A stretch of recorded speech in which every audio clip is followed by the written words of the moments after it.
Bonsoir, 7 minutes avec consacrées aujourd'hui à notre identité. Essayer de mieux se connaître, se comprendre, ce qui n'est pas évident au vu de l'évolution de la société, accélérée carrément par les nouvelles technologies.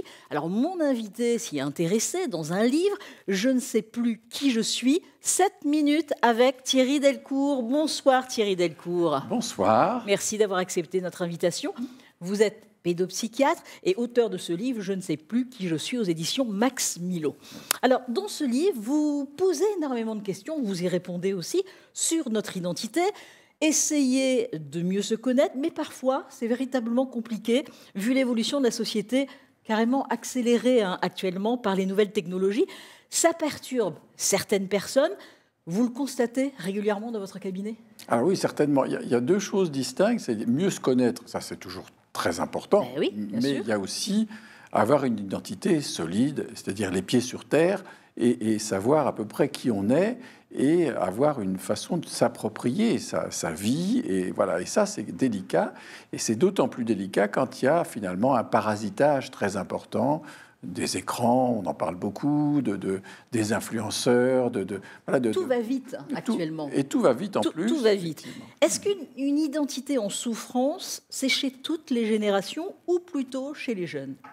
Alors moi, ce que je constate depuis 15-20 ans, c'est vraiment une aggravation de ces problèmes chez les jeunes, chez les enfants, adolescents et les jeunes adultes. Oui, c'est vraiment chez eux. Et on en avait parlé aussi à partir du Covid aussi. Alors, ça fait 15 ans, mais depuis le Covid aussi, encore plus. Il y a une accélération. Il y a une accélération parce que ça a déstabilisé la relation aux autres, la relation au monde, et puis ça a augmenté aussi la consommation d'écran. Alors, dans ce livre, vous répondez aux questions sur l'identité. Et pour écrire ce livre, vous êtes appuyé sur des études cliniques d'adolescents et de jeunes adultes que vous accompagnez justement lors de séances, mais alors c'est au quotidien. Et c'est grâce à eux véritablement que vous avez pu écrire ce livre. Ça serait une audace d'écrire un livre comme ça sans avoir justement une base solide, c'est-à-dire aider, soigner des jeunes patients en souffrance et donc qui posent... Et d'ailleurs, le titre correspond à quelque chose que j'ai entendu régulièrement. Je ne sais plus qui je suis. Je ne l'ai pas inventé. C'est vraiment quelque chose qui disent. Hein. Alors, justement, vous avez écrit ce livre. Combien de temps pour l'écrire ? Est-ce que c'est long ? Et alors oui, c'est quand même long, c'est 2 ans pour écrire un livre. C'est-à-dire qu'on pose des bases, on y réfléchit, et puis l'écriture en elle-même, ça se fait sur 1 an. Oui. Mais la réflexion sur un livre, c'est à peu près 2 années, quoi. Vous écrivez, on peut dire à l'ancienne, avec un crayon, un stylo et un crayon et un carnet, ou alors des feuilles, ou alors sur un ordinateur. Alors j'ai 3 étapes. D'abord des feuilles A3 sur lesquelles je dessine un paysage de la problématique. Et puis au fur et à mesure, je simplifie les choses, et puis ensuite j'écris au stylo, et puis j'écris après sur l'ordinateur. Après sur l'ordinateur, évidemment. Alors vous dites dans ce livre, comment les jeunes vivent-ils la tension entre société de loisirs et exigence de performance ? Parce qu'il faut toujours maintenant, on le constate, performer, et mentalement, c'est épuisant pour certains. Voilà, on leur transmet un message contradictoire. Tu es dans le divertissement, tu fais ce que tu veux, tu vis, et en même temps, il y a une exigence de normalité, une exigence de performance, un avenir qui est mal dessiné et qui est angoissant pour eux.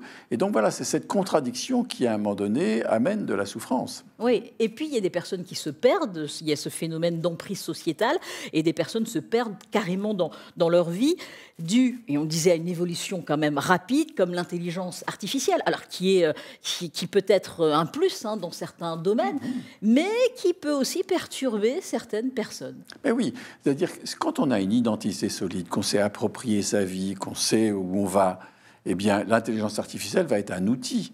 Et un outil parfois pour un petit peu de paresse, mais parfois pour effectivement réaliser des choses encore meilleures. Oui. Si par contre on n'a pas d'identité, qu'on est, si vous voulez, inconsistant, à ce moment-là, l'intelligence artificielle va avoir un effet dévorant et va venir à la place d'eux. Ouais. Et c'est là que ça pose problème. Est-ce que c'est nouveau, ce sentiment de chercher son identité ? Alors non. Ça, voilà, ça a toujours existé. Les poètes, les romanciers, les philosophes, ça a toujours existé. Par contre, se chercher et ne pas se trouver, ça c'est quelque chose qui est beaucoup plus marquée actuellement, avec justement des nouvelles pathologies qui sont préoccupantes, quoi. Oui, alors vous dites aussi que l'identité est soumise au culte de l'image et de l'emprise virtuelle, c'est-à-dire c'est tous les réseaux sociaux, tout le monde se prend en photo, affiche un peu sa vie aussi, c'est ça? Oui, je pense que c'est ça, c'est à la fois une position d'isolement et en même temps une emprise d'une espèce de moi idéal qui est transmis par les médias, notamment les réseaux sociaux, les influenceurs et tout ça, qui fait qu'à un moment donné, on ne sait plus finalement qu'est-ce qu'il faut être, qu'est-ce qu'il faut être, et on est dépendant de ça. Oui, montrer où on est parti en vacances et tout ça. Bon, voilà, entre autres. Voilà. Alors il y a aussi pour certains la soif d'être aimé, ce qu'ils ne trouvent pas toujours. Alors, la soif d'être aimé, on y est tous assujettis.